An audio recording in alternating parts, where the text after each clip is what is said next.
भजनलाल शर्मा फिर से आज लोगों को आश्वस्त करते हुए नजर आए। सबने देखा है अपने माता पिता की सेवा का, माता पिता के सहयोग करने का। उनके सपने जब रोन जाते हैं तो उनके माता पिता भी रोते हैं और वो विद्यार्थी भी रोता है कि मेरे सपनों को किस तरह से उन्होंने कुचला है। मैंने तो खूब मेहनत की थी, लेकिन मुझे पता नहीं था OMR सीट में इतना परिवर्तन हो जाएगा। हमने भी सपना देखा है मुख्यमंत्री भजनलाल शर्मा जी कि आप दूध का दूध और पानी का पानी करेंगे। जो बातें आप भरे मन से कह रहे हैं उन बातों पर खड़ा उतरेंगे। ये सपना हम भी देख रहे हैं और ये करके आपको दिखाना ही होगा, क्योंकि आखिर में जनता की अदालत में आपको भी जाना होगा। जिस तरह से अब क्या कहा जाए, BL जाटौत से लेकर और हरप्रसाद शर्मा तक, उधर संजय स्रोतिये तक, जितने भी अध्यक्ष रहे और चेयरमैन रहे, जिसमें पेपर लीक गैंग हर परीक्षा का पेपर लेकर आ रहा था, तो आप समझिए कि OMR तो ठीक है, 10, 15, 20, 100 का घोटाला हो जाए, पूरी परीक्षा के पेपर ही आउट थे। ये बता रहे हैं जो JEN परीक्षा में वापस से JEN परीक्षा कराई गई थी, उसके पेपर भी आउट थे। ये सारे पूछताछ में बता रहे हैं कि हम लोगों के लिए तो ये आम बात थी। बस रीट की परीक्षा में राम गोपाल मीणा धोखा कर गया जगदीश बिश्नोई से और सुरेश ढाका को पेपर बेचने लगा और यहीं से भंडाफोड़ हो गया। वरना आज भी आप सपने देख रहे होते राजस्थान में पढ़ लिख कर सरकारी नौकरी के लिए। यह अशोक गहलोत ने नहीं किया था, ये गैंगवार का नतीजा था। अशोक गहलोत ने बहुत सारे ट्वीट किए। मुझे लगा कल बता देंगे कि बाबूलाल कटारा से मैं कितनी बार मिला था और बाबूलाल कटारा को मुख्यमंत्री निवास से क्या क्या निर्देश दिए जाते थे, क्या मुख्यमंत्री का वो SD भी फोन करता था और बाबूलाल कटारा ने जो कुछ ED के पूछताछ में रखा है उस पेपर को भी अशोक गहलोत ट्वीट करते। मगर वो चाह रहे हैं कि हमारी कमीज तो गंदी थी ही, तुम्हारी कमीज भी गंदी दिखे, इसी में है। भजनलाल शर्मा के ऊपर जांच के लिए हम दबाव बना सकते हैं, मगर भजनलाल शर्मा आपकी तरह इस पूरे घोटाले में इन्वॉल्व नहीं है अब तक, और इसके कोई सबूत नहीं है। ऐसे में आप भी सवाल पूछ रहे हैं। नहीं भजनलाल शर्मा जी, मैं आप पर कोई आरोप नहीं लगा रहा हूं, अब मैं तो पूछ रहा हूं कि ऐसी बातें आ रही है, कहीं सुनी बातें आप उस समय अगर सुने होते।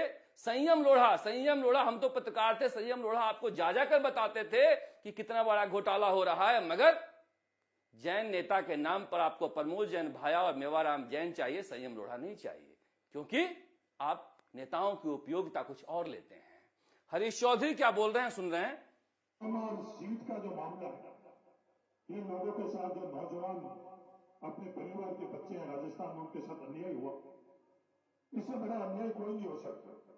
मेहनत कर बच्चा अपना पूरी योग्य होते हुए भी उसकी नौकरी अगर कोई छीना चाहे, इससे बड़ा पाप और इससे बड़ा गलत काम कोई नहीं हो सकता।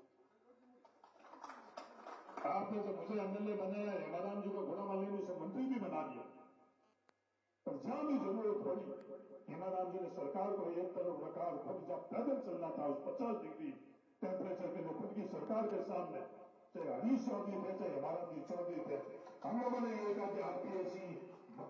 उस समय सही बात है, हेमाराम चौधरी भी सचिन पायलट के साथ 50 डिग्री तापमान में चले थे, मगर क्या नतीजा निकला? कोई जांच नहीं हुई।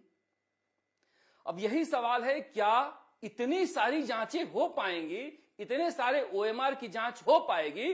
देखिए, OMR तो की जांच कैसे हो पाए? अब बच्चों का कहना है कि मान लीजिए कि जो OMR बदल दिए गए हैं वही ऑनलाइन दिखाए जाएं, तो हम क्या कर पाएंगे? उसका दूसरा उपाय यह हो सकता था कि कार्बन कॉपी जो है वो मंगाई जाए जिस पर शक है और उसे मिलान किया जाए, मगर राजस्थान कर्मचारी चयन बोर्ड ने इसकी अनिवार्यता रखी ही नहीं है, तो फिर क्या जांच हो जाएगी? भविष्य में 3 कॉपियां इसकी होनी चाहिए, 2 कार्बन कॉपी, 2 कार्बन कॉपी एक बच्चे के पास रहे, परीक्षार्थी के पास, दूसरा कलेक्टर के पास जो वहां पर मालखाना होता है उसमें सुरक्षित रखा जाए, और एक राजस्थान कर्मचारी चयन बोर्ड या आरपीएससी में रखा जाए, तब जाकर यह काम हो पाएगा। ये भजन लाल शर्मा को कम से कम 150 से 200 ईमानदार पुलिसकर्मियों को चुनकर एसओजी में लगाना होगा, तब जाकर ये खुलासे हो पाएंगे। वरना ये भाषण देते देते चुनाव आ जाएगा, इनका कुछ नहीं बिगड़ेगा, इनकी जड़ें इतनी मजबूत है। इस सियासत को लेकर बीजेपी और कांग्रेस भिड़े हुए हैं, ये बताने के लिए। अब कांग्रेस को लग रहा है कि हम ये कह दें कि इनके ओएमआर में भी घोटाला हुआ है और इसे चुनौती की तरह लेना चाहिए भजन लाल शर्मा को। और एसओजी ने आज ठीक काम किया है कि सारी डिटेल मांगे हैं संजय माथुर के, और उम्मीद करते हैं कि जांच हो पाएगी। मगर कितनी जांचें हो पाएगी ये अभी कहा नहीं जा सकता है। एसओजी में स्टाफ की भारी कमी है, जिसके तरफ गृह मंत्री भजन लाल शर्मा को ध्यान देना चाहिए। अब लौटते हैं सियासत की खबरों की तरफ। हनुमान बेनीवाल ने ऐलान कर दिया है कि वो बहुत जल्दी ही रणनीति बना रहे हैं और बहुत जल्दी ही पेपर लीक को लेकर, ओएमआर घोटाले को लेकर आंदोलन करेंगे। गोविंद सिंह डोटासरा ने चुनौती दे दी है, कार्रवाई करो, और डॉक्टर किरोड़ीलाल मीणा चुनौती दे रहे हैं कि जांच हो जाएगी तो जेल जाएंगे। इस मामले में सबसे पहले सचिन पायलट ने 2 दिन पहले टोंक में 12 बजे बयान क्या दिया, पूरी कांग्रेस में खलबली मच गई और तब से कांग्रेस के अंदर भी एक सियासत हो रही है, ये चलती रहेगी। वसुंधरा राजे भी क्या बोलती हैं उन्हें भी सुना जाना चाहिए, क्योंकि वो भी अशोक गहलोत से कम कांड नहीं कर गई हैं। रामूराम रायका, राजकुमारी गुजर, शिव सिंह राठौर सब उन्हीं के देन हैं। इधर बात कर लेते हैं कांग्रेस की।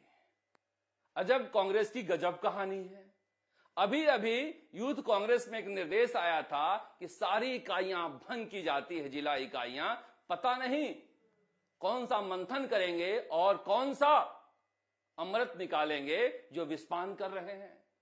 अभी यूथ कांग्रेस को लेकर फैसला हो भी नहीं पाया था कि अखिलेश यादव जो प्रभारी हैं राजस्थान के, वो एनएसयूआई के जो विनोद जाखड़ प्रदेश अध्यक्ष हैं, उन्हें नोटिस दे दिया कि आपने कैसे पदाधिकारी बनाए हैं, अगर जवाब नहीं देते हैं तो आपको हटाया भी जा सकता है, आपके उत्तरदायित्व में कर्तव्य का पालना करना अनिवार्य है। मतलब अगर अध्यक्ष को कोई प्रभारी इस तरह से धमकी दे, वो लड़का विनोद जाखड़ जो बनने के बाद एनएसयूआई का प्रदेश अध्यक्ष जितनी मेहनत किया है, बहुत कम प्रदेश अध्यक्षों को देखा है एनएसयूआई का हमने मेहनत करते हुए, चाहे वो सामाजिक मुद्दों पर हो, ड्रग्स के खिलाफ, या फिर राजनीतिक सभाएं हो, हर मुद्दे पर वो लड़ता रहा है और उसको ऐसे नोटिस भेजा जाए।